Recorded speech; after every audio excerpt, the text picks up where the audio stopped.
Hello everybody, I am Rangeen Pallav Tripathi.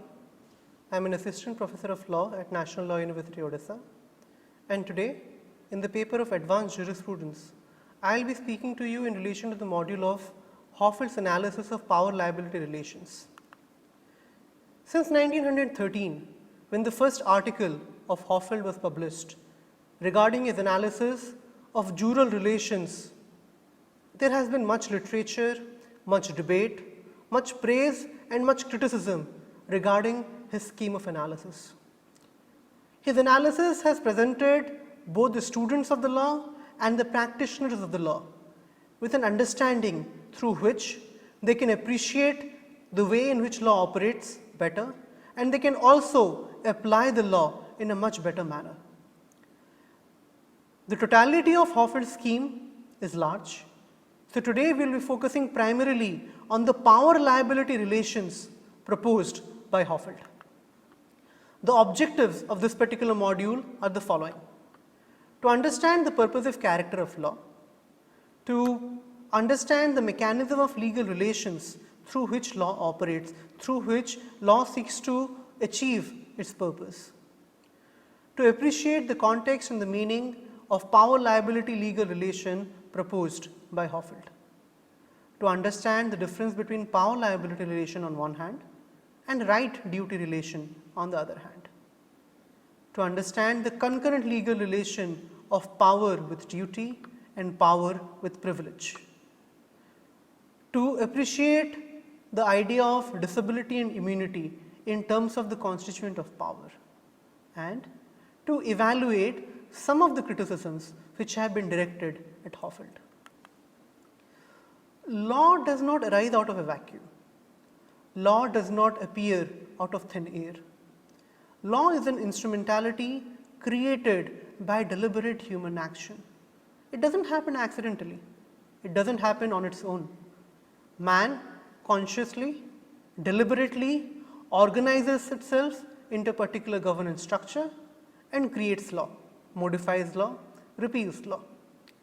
The minute we understand that law is a conscious human creation, it is but obvious that it needs to have a purpose. If we are doing something deliberately, if we are taking so much of pain to create something, then we are creating it not casually. We are creating with a definite purpose in our mind. Now, the purpose might be varied. The purposes might be different. In some laws, the purpose might be to discriminate against women. In some laws, equality might be the purpose. But the universal fact is that every law and legal system has some purpose for which law comes into existence. Once we know that law has a purpose, the next question is, how will law achieve that purpose? As I have said earlier, the purposes of law might be different, but the modality through which law achieves its purpose is common to all. That is the mechanism of legal relations. Legal relations can be plainly put as the relationship between two entities determined by a rule of law. It is this creation of legal relations, modification of legal relations, elimination of legal relations through which law achieves its objectives. Let us take an example. The preamble to the Constitution of India proclaims equality of opportunity as one of the fundamental objectives of our Constitution. Mentioned in the preamble, which has been recognized by the Supreme Court of India as the vision document of our Constitution, it sets forth the purposes for which the Constitution of India was promulgated. Now, equality of opportunity has now been recognized as an purpose, but how will the Constitution achieve that purpose? One of the provisions of the Constitution through which the purpose is achieved is Article 16, Clause 2, which creates a legal relation between citizens seeking employment under the state and appointing authority of the state on the other hand. It prohibits the state from discriminating on the grounds of religion, race, caste and so on in matters of public appointment. So, every citizen of India who is seeking a public appointment under the state is given an immunity, and every appointing authority under the state is given a disability, that is the absence of power to discriminate. If they had the power to discriminate, it will be a power to discriminate, but in this case they have been told that they do not have the power to discriminate. This relationship of disability on the part of the state and immunity on the part of the citizens creates a legal relation between the state and the citizen, which, as we see, achieves the purpose of ensuring that equality of opportunity prevails. The most popular, the most obvious legal relation through which law operates is right and duty. And most of human history is dedicated to the analysis of right and duty only.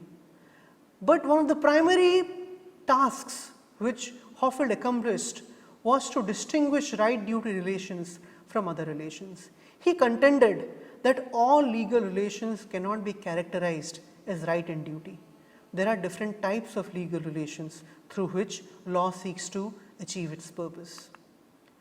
Hohfeld's basic scheme of jural relations was of two types: jural opposites and jural correlatives. Jural opposites refer to right and no right. Right and no right are jural opposites. Privilege and duty are jural opposites. Power and disability are jural opposites. Immunity and liability are jural opposites. And jural correlatives refer to right and duty, privilege and no right, power and liability, immunity and disability. Jural correlatives refers to a scenario where if X is vested with one, Y is necessarily vested with another. For example, if X has a right to collect rent from Y, then Y definitely has a duty to pay rent to X. Correlatives mean that if one element is present in X, for its fulfillment, the other element needs to be present in Y. So, if there is a privilege in X, there will be a no right in Y. If there is a right in X, there will be a duty in Y. If there is a power in X, there will be a liability in Y. If there is an immunity in X, there will be a disability in Y. We can go back to our earlier example of Article 16(2), that is, when the citizens have immunity from discrimination, the state has a disability in relation to discrimination. Jural opposites, on the other hand, refer to a scenario where the elements which are identified as jural opposites cannot exist in the same individual at the same time, which means if X has a right, at the same time in relation to the same thing, he cannot have a no right. If X has a power in relation to a thing, at the same time it cannot be said that he has a disability in relation to thing. Let us consider an example. If X has the power to make a will, then at the same time it cannot be contended that X has a disability to make the will. That is, jural opposites refer to those set of elements which cannot exist in relation to the same thing in the same individual at the same time. They might exist in relation to different things. For example, X has a power to make a will, but he does not have a power to imprison Y. So at the same time he has a power to make a will and he has a disability to imprison Y. But we have to understand here that this power and disability are coexisting in relation to different things. The power is in relation to making of the will, the disability is in relation to imprisoning Y. Now the power-liability dimensions proclaimed by Hohfeld refer to power and liability as jural correlatives, power and disability as jural opposites. We have to understand here the difference between legal meaning of a term and non-legal meaning of a term, on which Hohfeld spent considerable energy and time. That is, every term that we use can have a non-legal meaning, can have a regular meaning in which it is used generally in the society. But when we speak of law, we need to understand every term in the context of law alone. Power. seen generally might refer to physical power, might refer to the physical might of a person, might refer to economic power as well. But we have to understand power not in its physical sense, not in its economic sense, but in its legal sense. Now, to explain power in its legal sense, Hohfeld referred to the idea of legal relations being altered. According to him, legal relations can be altered in different ways. One is when legal relations are altered for factors which are beyond the human control. For example, I have the right to sell a particular good. That good gets burned. It is something which is not in my control, but I have lost my right. I no longer have a right to sell something. Then rights, duties or other legal relations are created, are altered at times for factors which were within human control. So, when the legal relations of X can be altered by Y, alteration will mean creation of a new legal relation, alteration or modification of an existing relation, extinguishing an existing legal relation, it can mean any number of things. If X's legal relation can be controlled by Y, then it is said that Y has the power over X. So, power is nothing but the ability to impact legal relations of another individual. The most obvious example is, suppose I am the owner of a particular thing. So, when I sell that thing, I have the power to make another person the owner of a particular thing. So, before me exercising my power of selling it, the other person did not have a right over that goods, but that right is created when I sell the thing. So, when Y has a power over X, X is liable towards Y. This relation is known as power-liability relation. That is, when X is subject to the power of Y, Y is said to have power and X is said to have liability. Now, here also the term liability has to be understood not as a negative connotation. Generally, when we talk of liability, it means something negative. Here it means only one thing, that X's legal relations are liable to be altered by Y, either for the better or for the worse. For example, when Y gifts something to X, X is deriving a benefit and he is still under a liability. So, liability does not have necessarily a negative connotation.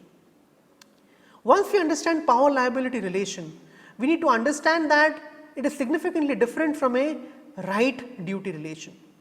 When I have a power to do something, the other person does not have a duty, he has a liability. And that is where power is different from right, because a right can exist only when there is a correlative duty for that right. If another person does not have a duty towards me, I cannot be having a right. What I have may be something else, but it cannot be called right in the proper sense of the term as explained by Hohfeld. Power means that somebody else has a liability.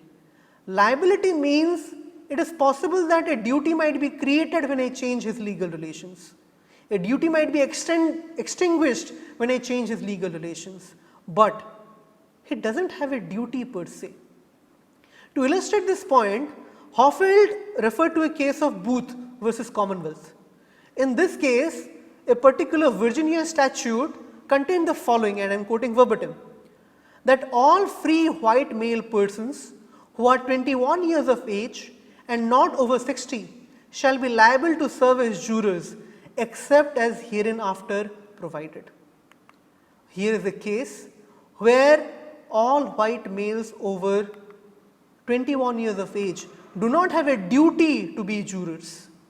They have a liability to be jurors. The minute they are called to be jurors, they will have a duty. But until that point, all that they have is a liability, a potential to become a juror. They do not have a duty to be a juror. Power-liability relation is essentially something which carries a potential. It can create a duty, it can extinguish a right, it can create a right. it doesn't necessarily mean that the person has a right or has a duty at that point of time itself. Unless the power is exercised, legal relations are not changed. Power is the ability to change legal relations. It is not changing legal relations per se. If I do not exercise the power, legal relations will not change. For example, if a white male of 21 years of age in the above example is never called to be a juror, which means in relation to him the power was never exercised and he will never have a duty to become a juror. So, power liability relation refers to a potential, refers to an ability. Exercise is another question. Same example can be taken in relation to the Constitution of India as well. The Parliament has a power to impose excise duty on tobacco manufacturers. This is a power, and the tobacco manufacturers will be liable under the power if the power is exercised. If tomorrow the Parliament makes a law and says that tobacco manufacturers will have to pay this much of excise duty, then they will have a duty to pay excise duty. Unless the power is exercised, there is only a liability to have a duty created. There is no duty which is existent. Existence of a duty is what defines a right-duty relationship. So, a power might create a right-duty relationship, but a power is not in itself a right-duty relationship. We also have to understand that these squares of Hohfeld's scheme of legal relations do not operate in isolation. Power is not simply connected with liability or disability. Power is also connected with duty and privilege. That is, the legal relations are not compartmentalized. Power is the ability to affect another person's legal relations. Now, that is the ability. Whether I am free to exercise that ability in the manner that I want to exercise, or whether I am duty bound to exercise that power in a particular manner, that is another question. So, at times what might happen is that I have a power which I have a privilege to exercise. How I exercise that power is up to me. On some other occasions, I might have a power which I have a duty to exercise. That is, I do not have a discretion as to how I am going to exercise that power, or also as to whether I am going to exercise that power. So, power can be coupled with both privilege or duty. For example, let us first consider power with privilege. Article 15 clause 3 of the Constitution of India enables the state to make special provisions for women and children. Now, this is a power vested in the state. If under that power the state creates certain rights for women and children, then those rights will be created. But the state is not bound to exercise that power. The state may exercise it, the state may not exercise it. If the state chooses to exercise it, that is, the state decides to exercise it, nobody can stop the state.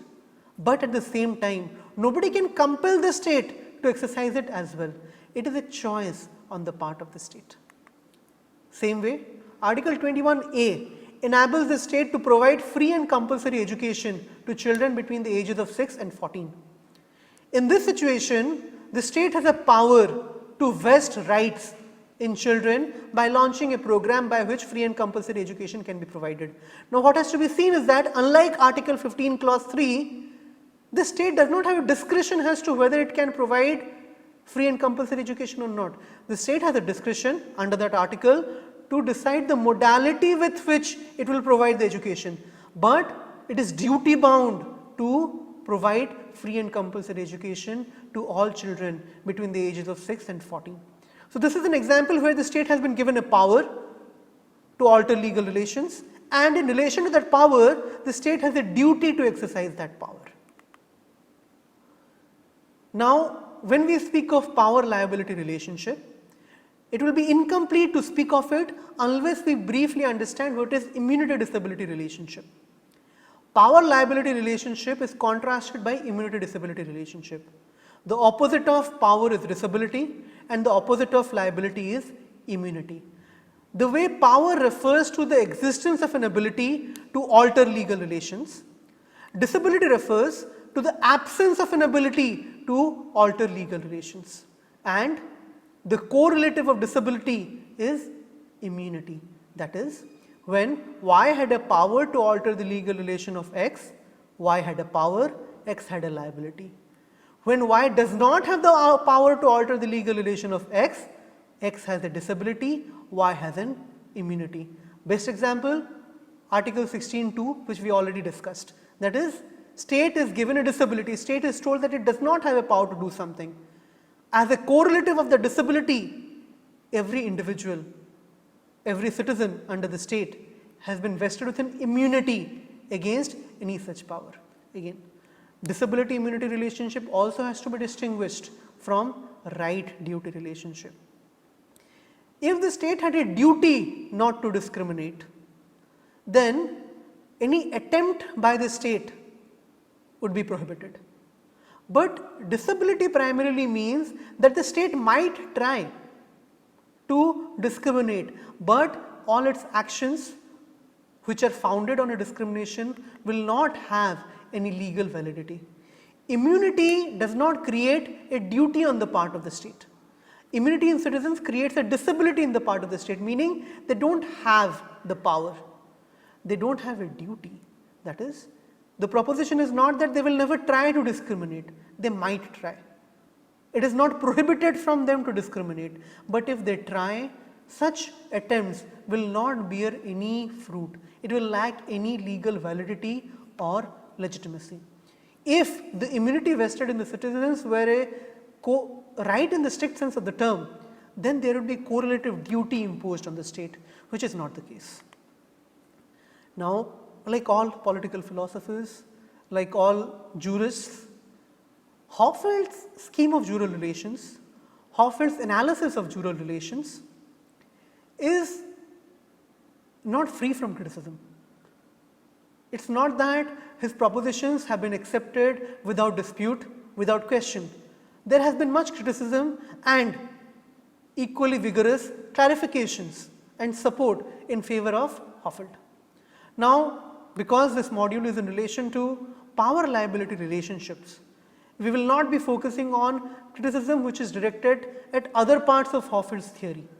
Our focus is primarily on such criticism which is primarily directed towards the power liability relationship contemplated by Hohfeld.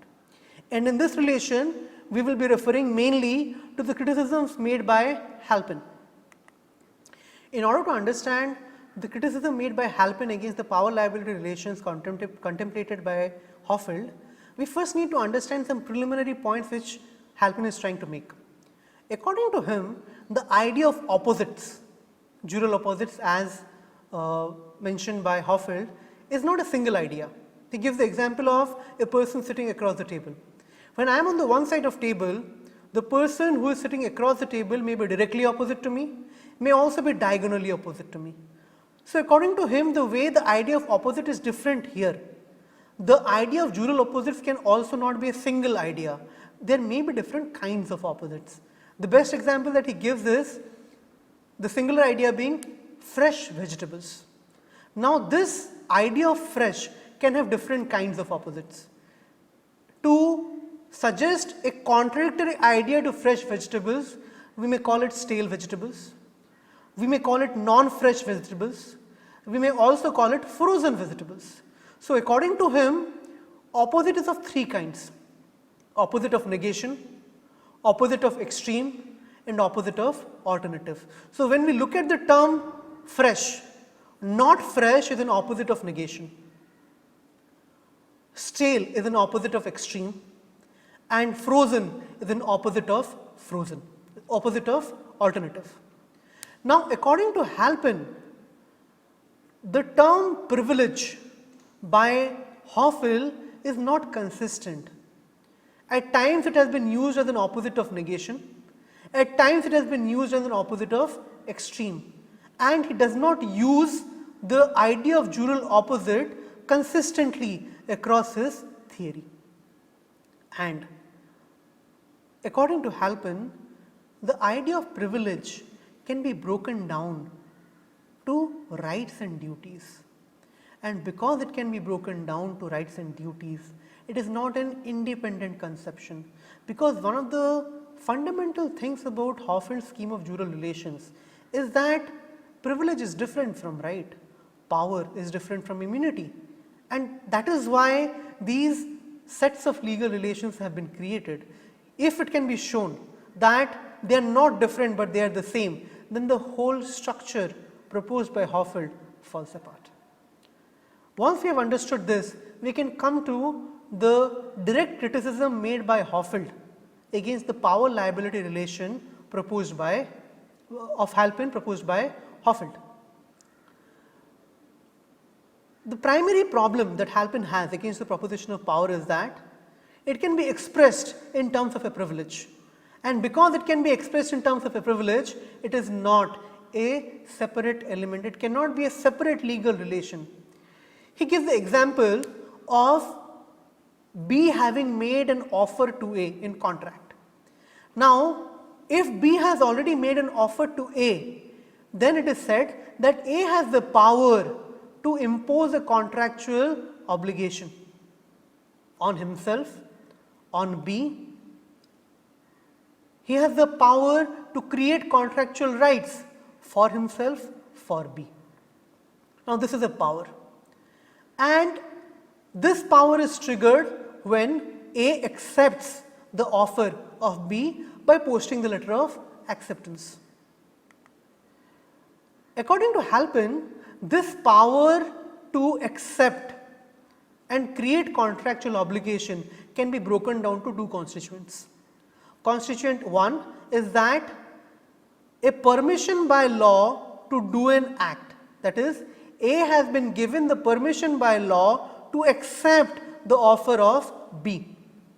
According to Halpin, such a permission amounts to a privilege.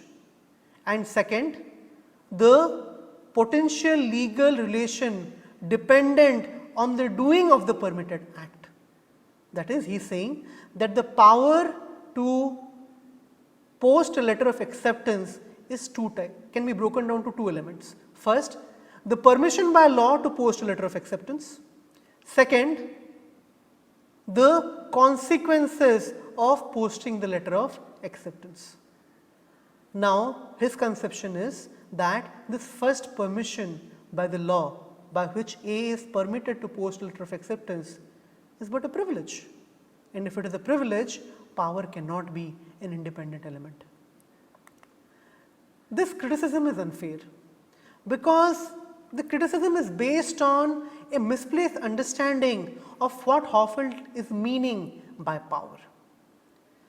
Whether I have a permission to do something or not is not connected with the nature of the act in question.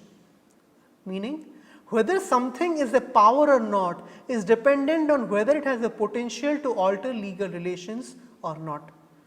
Whether a person has the permission to do an act or a compulsion to do an act is separate from the considerations involved in judging the nature of the act.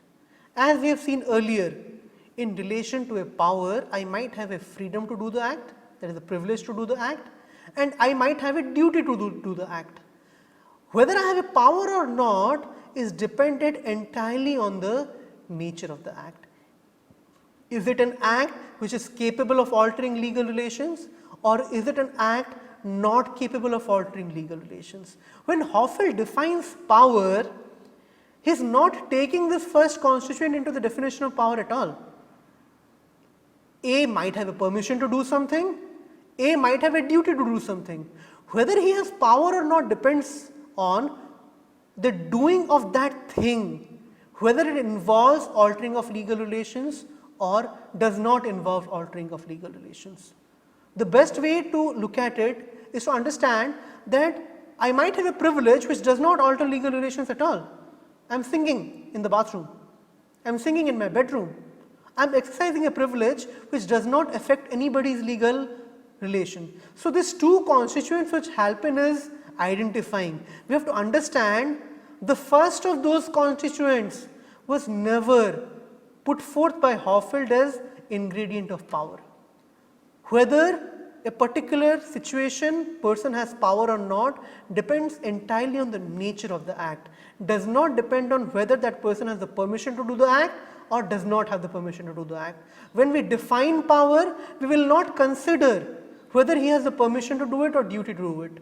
He might have the permission to exercise a power, he might have a duty to exercise a power. The definition of power is not dependent on whether he has a permission or he has a duty. The second criticism levelled by Halpin against Hohfeld is that power liability relationship cannot be a bipartite relation. It can never be between A and B alone. He gives an example. He says that when A has the right to vest a legal estate in land, that is, let us say A has the right to make B the owner of a particular land. The legal relations affected hereby are not simply that of A or B. It is not that A's rights over the land are gone and B's rights over the land are being created. It does not end there. Because B is the owner of the land now, X, Y, Z and all of the people have duties not to enter the land, because it is the land of B. The way X, Y, Z had a duty not to trespass the land of A, the same way they have a duty not to trespass the land of B. So, earlier they had a duty towards A, now they have a duty towards B. So, the exercise of a power affects not simply two persons or two sets of parties, it affects many parties. So, to express power liability relation only between X and Y or only between A and B, according to Halpin, is insufficient. It does not cover, according to Halpin, the totality of the correlative spectrum. Again here, we have to understand that Halpin has misunderstood the point being made by Hohfeld. It is true that when A has the power to alter the legal relation of B, it need not be the legal relation between B and A which is being altered. A might have the power to alter the legal relation of B vis-a-vis B and X, B and Y, B and Z or B and XYZ all put together. So, the power is never supposed to be between only the power holder and that person who is liable under that particular power. But what has to be understood here is that X, Y and Z are not liable to the power of A in the same sense that B is. A definitely affects their legal relations, but only through B. The primary liability is that of B. Suppose A cannot create a duty in X, Y, Z on his own without altering the legal relation of B. So, the primary legal relation is between A and B. Because B's legal relation is being altered, it might impact other persons also. That does not mean they become liable towards A. When we summarize, we can see that law is primarily a purposive mechanism. The purposes could be different, but law exists to fulfill a purpose.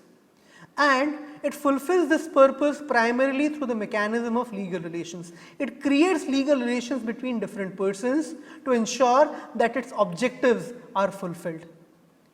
Now, the most categorical, the most seminal analysis of these juror relations have been made by Hohfeld in 1913 and in the second article that came in 1917. And one of the most important part of this scheme of legal relations or juror relations is power liability relation, which is, as we saw, significantly different from a right duty relation. We also see that power does not operate in isolation. It is not that a person simply has a power. In relation to the power, he might have a privilege as to how to exercise that power. He might also have a duty as to how to exercise that power or when to exercise that power. Power primarily refers to the ability to affect legal relations in a multitude of ways, and liability is not a negative connotation. Liability can also mean that I am liable to be benefited. Halpin's criticism of Hohfeld is based on a misplaced understanding of what Hohfeld means by power. Hohfeld never includes the permission part to do an act in his definition of power. His definition of power is entirely based on what is the nature of the act in question. And though much criticism has been leveled against Hohfeld over the period of time, we need to acknowledge that 101 years after he proposed his scheme of jural relations, it is still a valuable tool to understand the law. It is still a valuable tool to understand how law operates. It is as relevant today as it was ever in the course of history. Thank you.